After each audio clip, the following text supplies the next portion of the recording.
بسم اللہ الرحمن الرحیم ایاک نعبد و ایاک نستعین۔ اب ڈاکٹر الیاس، مجھے یہ آپ نے یہ مسجد میں تالیاں تو آپ بجا نہیں سکتے، لیکن مجھے یہ نہیں پتہ چلے گا کہ آپ کو میری باتیں پسند آئی ہیں نہیں آئیں۔ اچھا، ڈاکٹر امجد کہہ رہے ہیں ہاتھ آپ کھڑا کریں گے۔ اچھا، میں سب سے پہلے آپ سب کو جو پیغام دینا چاہتا ہوں وہ یہ کہ یہ پاکستان ایک بڑی خواب کا نام تھا۔ ہم نے ایک مثالی اسلامی فلاحی ریاست بننا تھا، اور جو فلاحی ریاست کس کے طرز پہ بننا تھا؟ جو سب سے پہلے ہمارے نبی صلی اللہ علیہ وسلم نے مدینہ میں ایک ریاست قائم کی تھی، ان اصولوں پہ ہم نے پاکستان کو کھڑا کرنا تھا۔ مجھے افسوس سے کہنا پڑتا ہے کہ وہ جو ہمارا قبلہ ہونا چاہیے تھا 1947 میں، ہم اس راستے پہ نہیں چلے۔ اور میرا یہ ایمان ہے کہ اگر آج پاکستان کو وہ عزت نہیں ملی دنیا میں، اگر پاکستان کا وہ مقام دنیا میں نہیں ہوا جو ہونا چاہیے تھا، اس کی وجہ یہ تھی کہ جس نظریے کے تحت پاکستان بنا تھا اس نظریے پہ ہم نہیں چلے۔ جو قوم اپنے نظریے سے ہٹتی ہے وہ کبھی کامیاب نہیں ہوتی۔ جو انسان اپنے نظریے سے ہٹتا ہے وہ بھٹک جاتا ہے، اور ہمارا نظریہ مدینہ کی ریاست کا نظریہ تھا۔ اس میں دو سب سے اہم چیزیں تھیں، ایک انسانیت، فلاحی ریاست جدھر ریاست نے اپنے کمزور طبقے کی ذمہ داری لینی تھی، جس کو انگریزی میں ویلفیئر اسٹیٹ کہتے ہیں، اور دوسرا جو نبی صلی اللہ علیہ وسلم کا حکم تھا کہ جو قوم طاقتور چور کو چھوڑ دیتی ہے اور کمزور چور کو جیل میں ڈالتی ہے وہ تباہ ہو جاتی ہے، یعنی جس قوم میں انصاف نہیں ہوتا وہ تباہ ہو جاتی ہے۔ اور انہوں نے پھر کہا کہ میری بیٹی بھی اگر چوری کرے گی تو اس کو بھی سزا ملے گی، یعنی کوئی قانون سے اوپر نہیں ہے۔ یہ دو سب سے بڑے اصول تھے جو بنیاد بنے مدینہ کی ریاست میں۔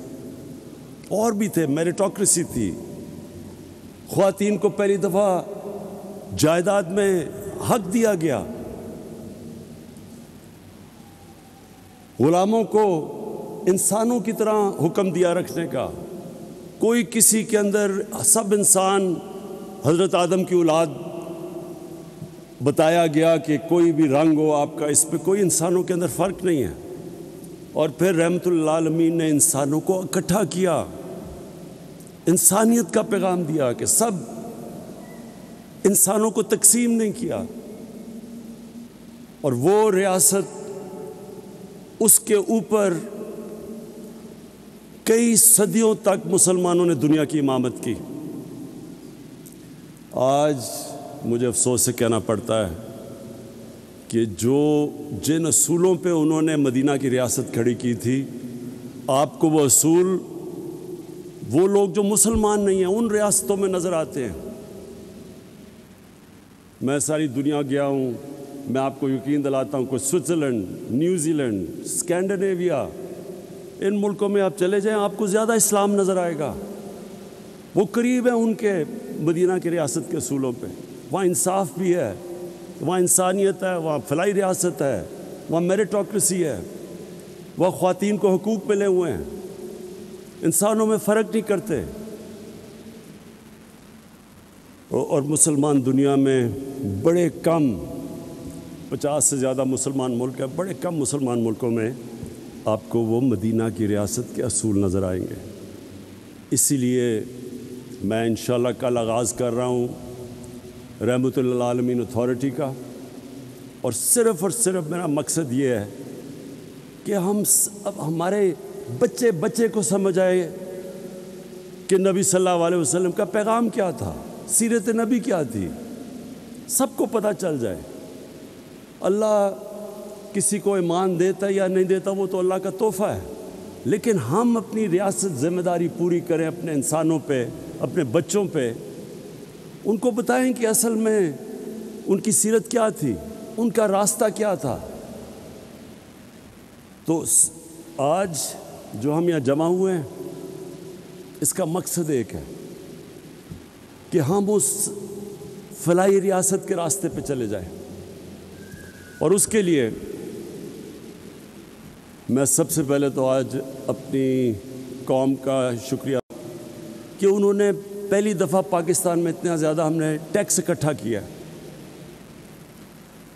ہم نے ریکارڈ ٹیکس اکٹھا کیا پاکستان میں، اور اس کی وجہ سے میں نے پرسوں جبکہ دنیا میں قیمتیں اوپر جا رہی ہیں، تیل کی، بجلی کی، 5 روپے یونٹ بجلی کی قیمت کم کر دی ہے، اور 10 روپے لیٹر تیل اور ڈیزل کی قیمت کم کر دی ہے، کیونکہ ہمارے پاس پیسہ زیادہ آیا ہے۔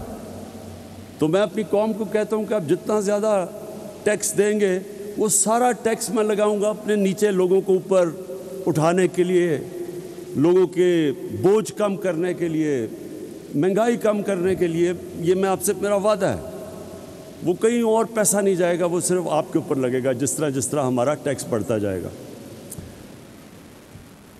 اب یہ میں آج کامیاب پاکستان کا پروگرام ہے، ہم نے 45 لاکھ خاندانوں کو اس پروگرام میں لے کے آئے ہیں۔ 45 لاکھ خاندان شروع کیا تھا ہم نے پختونخوا سے، اور آزاد کشمیر، گلگت بلتستان، پھر جو ہمارے کمزور علاقے پنجاب کے ساؤتھ پنجاب میں، اور تھرپاکر سندھ میں، بلوچستان میں، لیکن اب سارے پاکستان میں ہم یہ پروگرام لے کے آ رہے ہیں۔ جس طرح بھی ڈاکٹر امجد نے کہا، اور ڈاکٹر امجد میں آپ کی جتنی بھی تعریف کروں وہ کم ہے، آپ وہ انسان ہیں جو سمجھ گئے ہیں زندگی کا مقصد کہ اللہ تو اس کو آخرت میں اس کو نوازتا ہے جو انسانیت کے لیے کچھ کرتا ہے۔ تو آپ نے جو بھی بتایا کہ اس کا مقصد کیا ہے، ہمارے جو 45 لاکھ خاندان ہیں جو سب سے نیچے ہیں، ایک گھر میں اگر شہر میں ہے تو 5 لاکھ روپیہ سود کے بغیر قرضہ اپنا کاروبار شروع کرنے کے لیے، اگر دیہات میں ہے تو 3.5 لاکھ سود کے بغیر قرضہ کسان اپنی زمین پہ لگائے، اور 20 لاکھ سود کے بغیر قرضہ اپنا گھر بنانے کے لیے۔ اور پھر اسی خاندان میں اگر ٹیکنیکل ایجوکیشن، ایک فرد کو ٹیکنیکل ایجوکیشن دے تاکہ وہ ہنر سیکھے اور اپنے لیے کما سکے گھر پہ۔ اور اب تو آئی ٹی ایک ایسا شعبہ ہے، انفارمیشن ٹیکنالوجی، کہ آپ 6 مہینے 12 مہینے میں ایک بچے کو ٹرین کر سکتے ہیں، وہ آئی ٹی سیکھ سکتا ہے، پروفیشنل پیسے کما سکتا ہے۔ اور اب تک ہم جتنا پیسہ دے چکے ہیں، میرے خیال میں 2.5 ارب ہے۔ ہم جو آگے دینے جا رہے ہیں پیسہ دونوں اگلے سال تک، وہ 1000 ارب ہے۔ 1000 ارب روپے کے قرضے دیں گے یہی 45 لاکھ خاندانوں کو، اور پھر اس کو بڑھاتے جائیں گے۔ مقصد یہ ہے کہ لوگ خود اپنے پیر پہ کھڑے ہوں، ہنر سیکھیں، کاروبار۔ حکومت کے پاس تو کبھی بھی اتنا پیسہ نہیں آئے گا کہ نوکریاں سب کو دے دے۔ 22 کروڑ عوام ہے، حکومت کے پاس تو اتنے وسائل نہیں ہوں گے، تو لوگوں کو مدد کر رہے ہیں کہ وہ اپنے پیر پہ کھڑے ہو سکیں، اپنا کاروبار، ہنر سیکھ سکیں، اور کسانوں کے لیے خاص طور پہ کہ سود کے بغیر قرضے ملیں تاکہ وہ اپنی زمین کے اوپر لگا سکیں اور اپنی آمدن بڑھا سکیں۔ اور پھر سب سے بڑی بات، گھر۔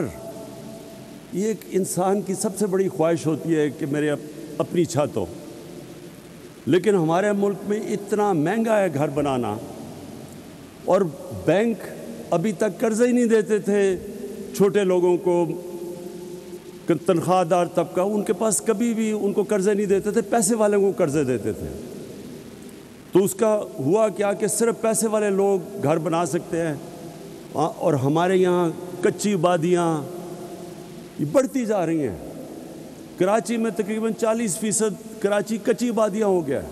ہر شہر میں بڑھتی جا رہی ہیں. لاہور میں کچی آبادیاں, کیونکہ لوگوں کے پاس پیسہ نہیں ہے اپنا گھر بنانے کے لیے.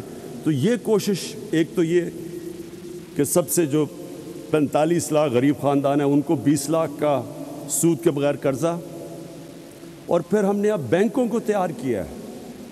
پہلی دفعہ پاکستان میں بینک اب تنخواہ دار اور اس طبقہ جو کرائے کے گھر میں رہ رہا تھا, اسی کرائے کے اندر وہ قسطیں دے کے اپنا گھر لے سکتا ہے.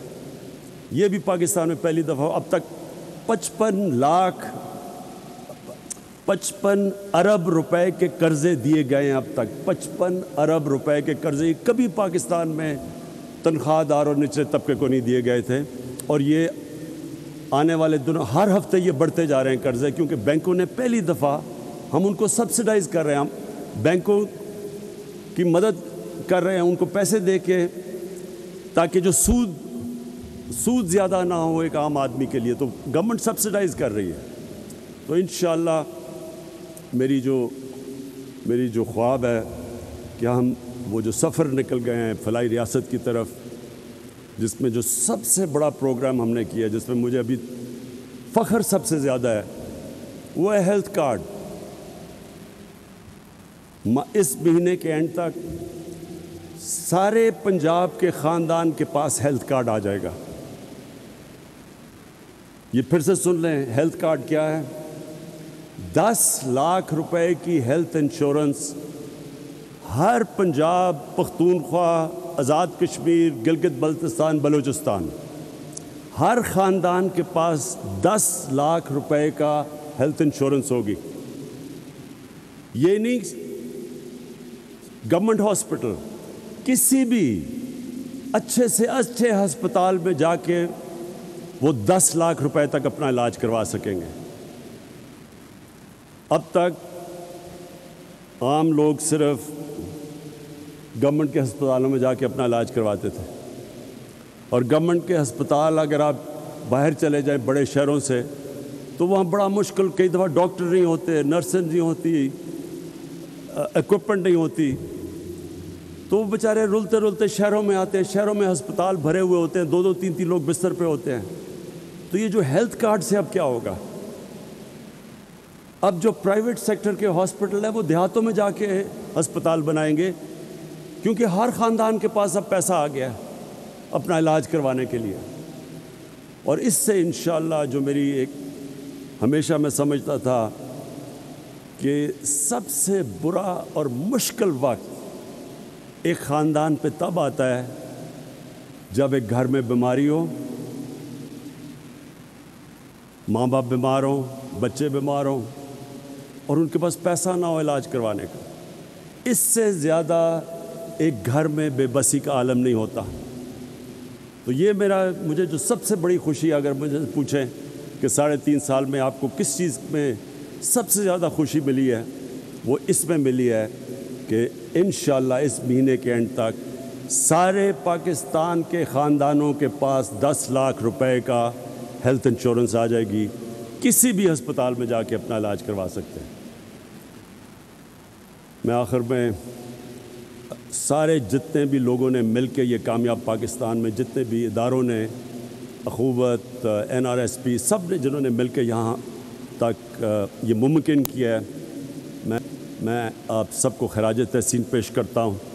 اور یہ جو ہم نے شروع کیا ہے یہ راستہ, یہ وہ خواب ہے جو علامہ اقبال نے سوچا تھا جب انہوں نے پاکستان کا تصور کیا تھا.